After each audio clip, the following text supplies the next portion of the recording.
What's up? What's up? It's your boy Jones N Mann, and I'm here at 1614, baby, right here in good old High Point, North Carolina. And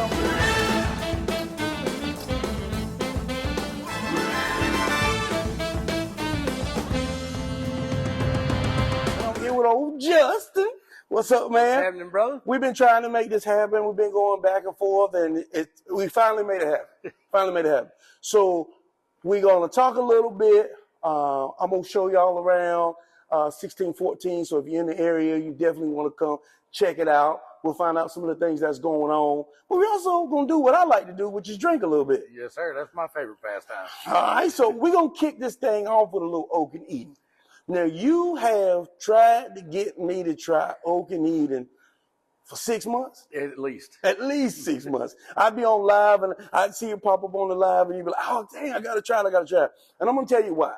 What the hesitation is that I just typically am not a fan of oak stave, oak spire, stuff that I call it rapid aging, because that's really what it is. We're cheating the aging process. Not that I got any ties to the aging process or anything, but it just never really quite gets there for me. You know? I feel you on that. And you're right. Most people don't get it right, but I think they hit it. They got it right. So have you been to Mayberry, like the Mayberry Distillery here in North Carolina? I'm not. Okay, well, don't go.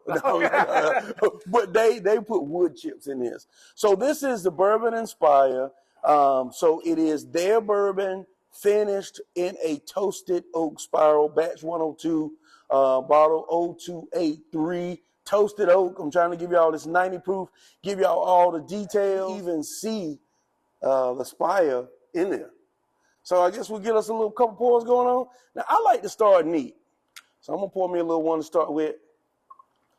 I like mine on the rocks. Just take some of that heat off. Take some of the heat off of it. So did you just, somebody told you about this, or you just kind of jumped into it?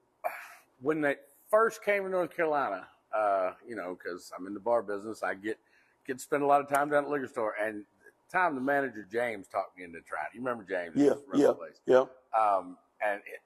Not that he knew anything about it, he wanted a guinea pig. So, come back and tell me what you think. Okay. And I've been in love with it. I probably buy a bottle every other week at this point. Okay. Now, on the nose, I get a little bit of caramel in there, a little bit of oak. But I do get a little bit of that spire on the nose, a little bit of it. Well, it's just a finish. They barrel age it, but they bottle finish it with the oak spire. All right, well, around here, what I always like to say is clink 'em and drink 'em. So, clink 'em and drink 'em? Clink 'em and drink 'em. All right, let's give it a little taste.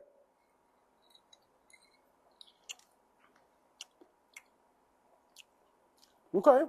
Now, it's 90 proof, so no real burn. You get a little, I call it like a little pepper, like on the back part of my tongue when you swish it around a little bit. Nice oak that actually tastes like oak and not really like spire oak. Little bit of like bacon spice in there. And just a hint of vanilla on the back end. A little hint of vanilla on the back end. Wow. I gotta say, man, I like that. Let me hold on. I gotta say, because I tried another one of these, and I want to say it was, do they have one that's like French? French oak finish? I didn't like it. Okay. So, all right, we're on the same page. Let me ice it up a little bit. Yeah. That's a good daily drink. What is the price point? $46, $47. Not bad. I gotta give it to you. You have brought me over. And see, that was the other thing I was worried about, that I would have bought the wrong one. A friend of mine bought one, and he is just, I think it was that French oak, and it just really. Not a big fan. And the great part about this, with us being stuck here in North Carolina, you can get it every day. Every day. Yeah, true. At a reasonable price. True. That makes a difference. So if you're not sipping Oak and Eden, what is your daily pour or whenever you drink? Single barrel. Okay. Yeah, me and you we on the same. I like how Four Roses brings heavy caramel, heavy vanilla. Yeah. It's not like drinking syrup, because it's not. Right. But the feeling is very full. and you still get that higher proof without that burn like we were talking about. Yeah, So, yeah. I like. Okay. Now we got a couple of bottles to try, so I'm not gonna wreck my palate. We're gonna slide this one out the way. Oh, my bad. Everybody, I like to rate it. Scale of 1 to 5. Based off price, based off taste, the works. If I was rating this solely on expired products, I'd probably give it a 4.5. Because it's probably one of the best expired products I've had. If I rate it in the mix of everything else that's going on, I'm gonna probably say maybe 3, 2.75, 3-ish. You know, because if this was a $20, $30 pour, I'd rate it higher. Yeah. But when I say, 40, 50 range, there might be some other stuff I'd grab first. What do you think? What would you rate it? Scale of 1 to 5. What would you drop her in there? She's a solid 4. Solid 4 for you? Okay. It's like I said, you say you love so it. many things going for it. It's, like I said, it's Spire finish, but it don't taste like a Spire finish. True. It's available every day at a price point I'm more than comfortable with. True. It's 90 proof, which is my minimum. Okay. I just can't good bang for the buck, all the way around. Good bang for the buck. Okay. I mean, it's not a bottle of Blanton's. No. But you ain't paying for that either. And honestly, like there's a little bit. This is kind of, I won't say super complex, but it's a little more multi-layered than maybe a Blanton's is. I will tell you this though: when it comes to enjoying a good bourbon with food, like a good steak, that hits every time. Okay, yeah, because it does have it has some layers to it. So I got when we leave, I gotta take a picture of this one so that I can actually try this one again. All right, so we're gonna slide this one out of the way. Man, when you go back in there, it should smell amazing. Yeah. Okay. I don't get impressed by new products very often, but that's a good one. Okay. That became a regular in the house. All right, so we're gonna throw a new one in. This is Confiscated from Kentucky Owl. I've got my thoughts about Kentucky Owl. I tried. I don't even know which one it was. I went to the Great American Whiskey Fair. Yeah. And they had Kentucky Owl there, and I was like, okay, I like this. I don't think I've ever had anything from Kentucky Owl that I said, oh, this is horrible. But where I turn my nose up at and I frown is the price point every single time. That bottle was 135 plus tax. So this is 96 proof. 100 and how much? 135 plus tax. And that's in North Carolina. That's in North Carolina. All right, well, let's pour up. Let's pour us a little swig. I'll pour me a little swig so I can get in there. I mean, I like the bottle. If I'm not mistaken, Kentucky Owl was an old brand. One of the oldest distillers in Kentucky. That they're reviving and bringing back. They've got a Japanese barrel finish. They've got that blue label is like a malt. I think they recently had. I was looking at something. Their master distiller kind of changed. So this is under. Who does that say? Does it say who the master distiller is right here? No, it doesn't say who did this Confiscated. But I know they had a recent change of master distiller. This is supposedly the recipe they were using right when Prohibition started. And that's where the name Confiscated would come from, because the U.S. government came in and seized hundreds and hundreds of barrels when Prohibition hit. Oh, yeah. Do you think they dumped all of that really, or did those officers? I think they dumped enough for the cameras to see them dumping it. and the officers drank for a long time. Sir. Yeah. Yes, sir. Now, I like that nose. This is, if I had to say, like, what does Kentucky whiskey, Kentucky bourbon smell like? This is it. Yeah. This is it. I would, that limestone hit to it. I would even, like, on the nose, I would say, Is this a Buffalo Trace product kind of deal? Because it's similar. Smells Kentucky. All right, well let's clink them and drink them. Clink them and drink them.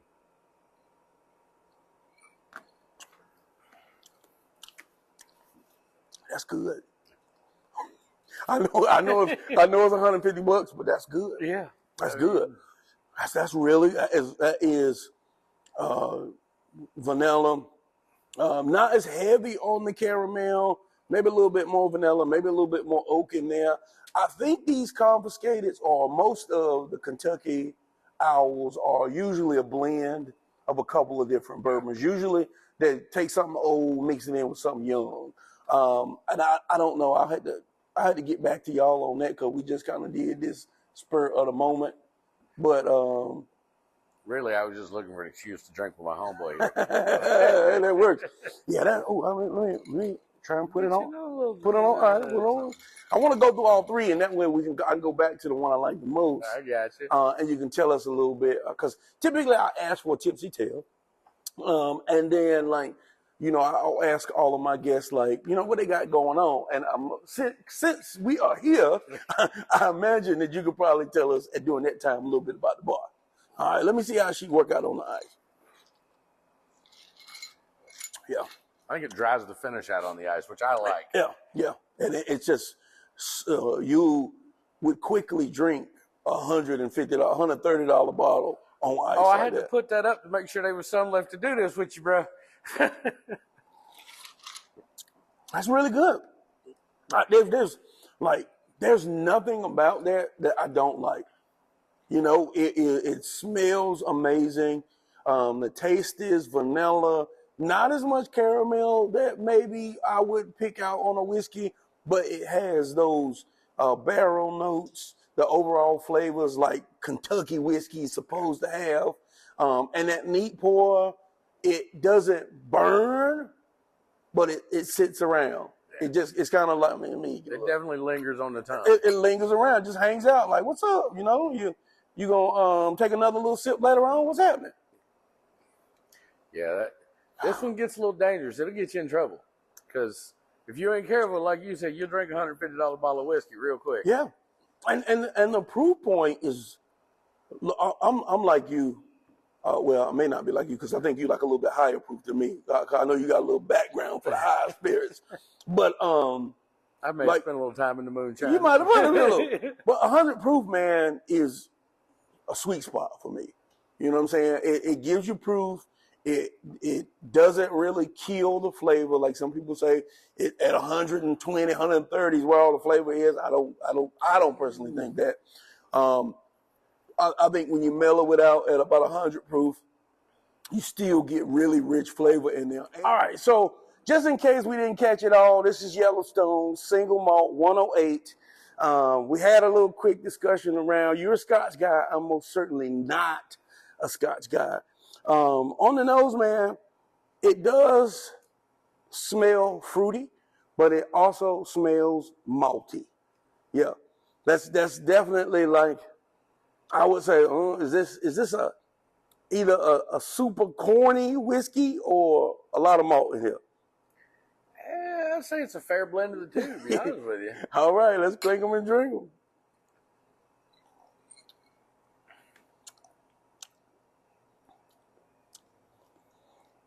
Not what you're expecting, right? Really, not what I was expecting. I gotta admit, not what I was expecting.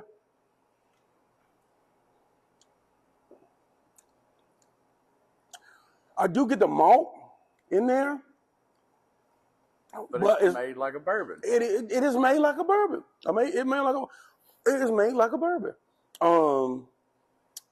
Jack has that malted, the 5 malted or whatever it is. Terrible. I'll be honest with you, I'm not a fan of really any Jack products. Have you tried the Jack Rye? I have. You gave it to me. Oh, I did give you that Rye. Okay. Man, that Jack. But to be fair, I'm not a big rye whiskey fan either. Okay. That single barrel proof rye, man, she's pretty good. But I'm also like, I give the nod to Jack. Surprisingly, let's put a little bit on. Yeah, you got to get it on that ice. Take that heat off. Pour you a little more. Pour me a little more on that. Take that heat off of it. It's way better. Honestly, I didn't. It really was not the heat I was expecting. It was not the heat I was expecting. Did we rate Confiscated? I don't think we did. We go back to Confiscated, man. A solid 4.5. 4.5 for me. I'm going to agree 100% if you take the price point out of it. That's what I was going to say. A price brings me back down to like a 3.54. But taste alone, she was very, very good. Taste alone is one of my favorites. Yeah.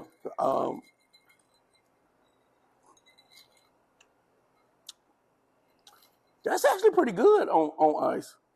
The fruit comes out a lot more. It mellows that malt, corny kind of taste out. Dang. $44. Dang. $44? Dang.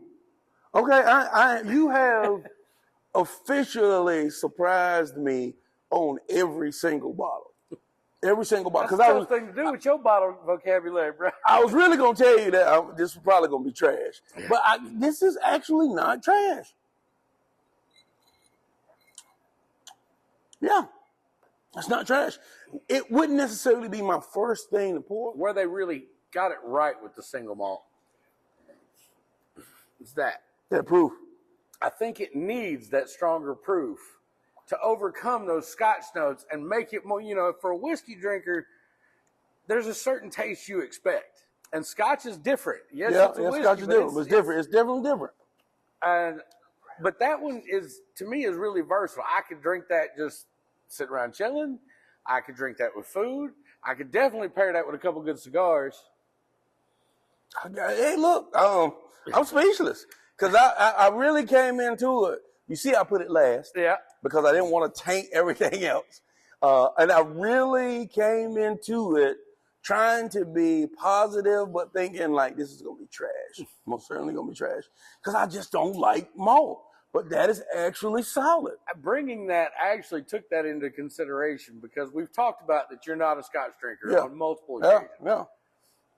But that's actually what made me grab that walking out the door. I was like, I got to get him to at least take a sip of it. Yeah. Because it's not a single malt Scotch. They really hit it different. And like I said, I think the proof point really makes the difference on the taste. Proof point, when you said price was 40-ish? It's like 44. 40-ish. And I gotta give it a strong 3. Strong 3 because it's a good value at that point, at that price point and proof point. And like if we were sitting out and you pulled that out to drink, I wouldn't be like, nah, I'm good. I'm straight. Yeah, I mean, it's definitely not a go-to, but it's not one I'd shy away from either. And on ice, man, it really, the sweetness and fruit comes out a lot. Like, it's actually a pretty pleasant, like, there's nothing offensive about it on the rocks. Dang. It's a sipper on the rocks. Yeah. But it's kind of the point of a single malt. Sit back and sip on it. That's true. That's true. You won me over. All right. I guess I can stay right here and sit with this then. So before we go into Tipsy Tale, because I don't know how storage is going to work, we're here in 1614. Tell us a little bit about 1614 and why folks should come check us out. So my parents opened this place up in 2008 as After Hours Tavern, and we were a mainstay staple in this town for years and years and years. About a year and a half, 2 years ago, we decided High Point's got enough dive bars. Let's do something different. Mm-hmm. So as you can see, it's got more of a nightclub atmosphere. I'm gonna show y'all around. My mom is very active in the bar. She is absolutely the life of the party anytime we're open. We do half-price drinks on Tuesday. Come out on Tuesday, save some money, get your buzz on. Karaoke and free pool on Wednesdays. College night, if you're in that younger crowd, and you don't have to be a college student. In your 20s, yeah, this place is absolutely jamming on Thursday nights. Friday is usually some kind of acoustic set or random rotating entertainment. Saturday night's always live music. We got a nice stage. We got the best sound system in the Triad. I mean, it's just a really fun, chilled, laid back, nothing stuffy, no bougie bullshit place to hang out. Yeah, cool. Because after hours, was it membership only then? That was a North Carolina law thing. My dad is actually a member of this new NCBOA group that is trying to get some of these state-controlled alcohol laws reversed. And that was one of the first things they were able to tackle. There is no more members-only bars requirements in North Carolina. Okay, see, and I think that in my mind, I've always thought of this as being a members-only kind of bar.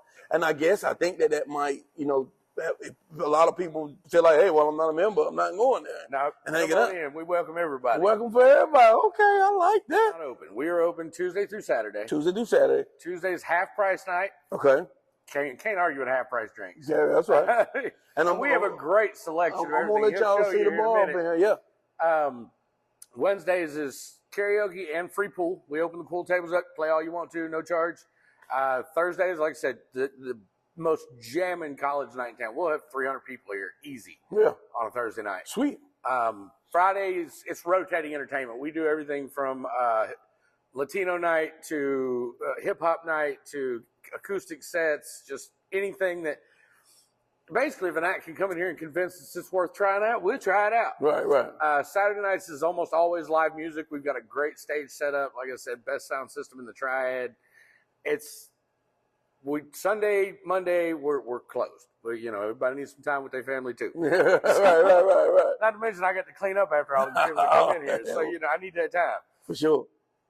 Well, I first of all, I say I appreciate us being able to sit down, have a cocktail. Hope we can do this more. Maybe we can make this a regular off hours thing. We come. I don't know what the rules are around popping a bottle and all that good stuff, but we'll talk about that offline and see what we can do. But I think that might be something cool to kind of do and just have a good cocktail, hang out. So clinking and drinking. That's what I'm talking about. Wowed me with 3 bottles that honestly I probably would have let sit on the shelf or would have passed up. And now I'm like, I might have to try and see about getting a little taste of all of these to put out and share with my fellas when I go to Nashville all the time, and we'll go up there and drink. And I will say this: are you an old-fashioned drinker? Yeah. I'm not big on mixing drinks, mainly because of what I drink. Yeah. That makes a hell of an old-fashioned. I can see that. Okay. I'm down. I'm gonna whip up some stuff. I think what I'm gonna do is try and get some video around here. But as always, man, I appreciate it. Yes, sir. Y'all follow me on Facebook, Instagram, Twitter, and the TikTok. And hell, right now you might see me down at 1614, baby. Come on down, hang out, have a good time. But I'll see y'all next time. Clink 'em and drink 'em. Clink 'em and drink 'em.